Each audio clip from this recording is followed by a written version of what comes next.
ଦେଖନ୍ତୁ ଗତକାଲି 17 ଏପ୍ରିଲ 2026 ଭାରତବର୍ଷ ପାଇଁ ଏକ ଐତିହାସିକ ଦିବସ ଏବଂ ଐତିହାସିକ ଦିନ ହେବାକୁ ଯାଉଥିଲା।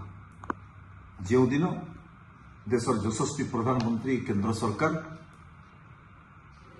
131ତମ ସମ୍ବିଧାନ ସଂଶୋଧନ ଜରିଆରେ ଲୋକସଭାରେ ଆଗତ କରିକି ଦେଶର ମହିଳାମାନଙ୍କୁ ଯେଉଁମାନେ କି 50% ମହିଳା ଅଛନ୍ତି ତାଙ୍କୁ ଉଚିତ ପ୍ରତିନିଧିତ୍ୱ ଦେବା, ରାଷ୍ଟ୍ର ନିର୍ମାଣରେ ସେମାନଙ୍କୁ ମୁଖ୍ୟ ଧାରାରେ ସାମିଲ କରିବା, ଲୋକସଭା ବିଧାନସଭାରେ 33% ରିଜର୍ଭେସନ ଜରିଆରେ ସେମାନଙ୍କୁ ଦେଶ ନିର୍ମାଣ ବିକଶିତ ଭାରତର ନେତୃତ୍ୱ ଦେବା, ଏହି ଉଦ୍ଦେଶ୍ୟରେ ଗତକାଲି ଯେଉଁ ସମ୍ବିଧାନ ସଂଶୋଧନ ବିଲ୍ ଆଗତ ହୋଇଥିଲା, ଯଦି ପାରିତ ହୋଇଥାନ୍ତା ସେ ଦିନଟି ଗୋଟେ ଐତିହାସିକ ଦିନ ହିସାବରେ ସାରା ଭାରତବର୍ଷରେ ଲୋକେ ଜାଣିଥାନ୍ତି। କିନ୍ତୁ ଦୁର୍ଭାଗ୍ୟର ବିଷୟ, କଂଗ୍ରେସ ଦଳ ଏବଂ ତାଙ୍କର ସହଯୋଗୀ ଦଳଙ୍କର ଚକ୍ରାନ୍ତ ଯୋଗୁଁ ଯଦିଓ 2023 ମସିହାରେ ଯେତେବେଳେ ଲୋକସଭାରେ ନାରୀ ବନ୍ଦନା ବିଲ୍ ପାରିତ ହେଲା ସେ ସମୟରେ ସେମାନେ ସମର୍ଥନ କରିଥିଲେ, କିନ୍ତୁ ହଠାତ୍ 2026 ଗତକାଲି ଲୋକସଭାରେ ସେମାନେ ଏ ସମ୍ବିଧାନ ସଂଶୋଧନ ବିଲ୍କୁ ବିରୋଧ କଲେ, ଯାହା ଫଳରେ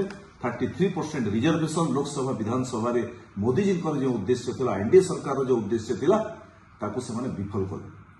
ସାରା ଭାରତବର୍ଷର ମା ମାନେ ମୌସୀ ମାନେ ଗତକାଲି ଦିନକୁ ଚାହିଁ ରହିଥିଲେ, ଆଶା କରିଥିଲେ ଯେ 33% ରିଜର୍ଭେସନ ଜରିଆରେ ବହୁ ଯୋଗ୍ୟ ମହିଳାମାନେ ସେମାନେ ମଧ୍ୟ ବିକଶିତ ଭାରତ ନିର୍ମାଣରେ ସେମାନେ ବି ସାରଥୀ ହେବେ। କିନ୍ତୁ ଗତକାଲିର ଦିନଟି ଏକ କଳା ଦିବସ ହିସାବରେ ଦେଶବାସୀ ଦେଖିବା ଆରମ୍ଭ କଲେ। ଯେମିତି 1975 ମସିହାରେ ଇନ୍ଦିରା ଗାନ୍ଧୀ ଏମର୍ଜେନ୍ସି ଲାଗୁ କଲେ, ସେ ଦିନକୁ ଆଜି ବି ଇତିହାସ କହୁଛି କଳା ଦିନ।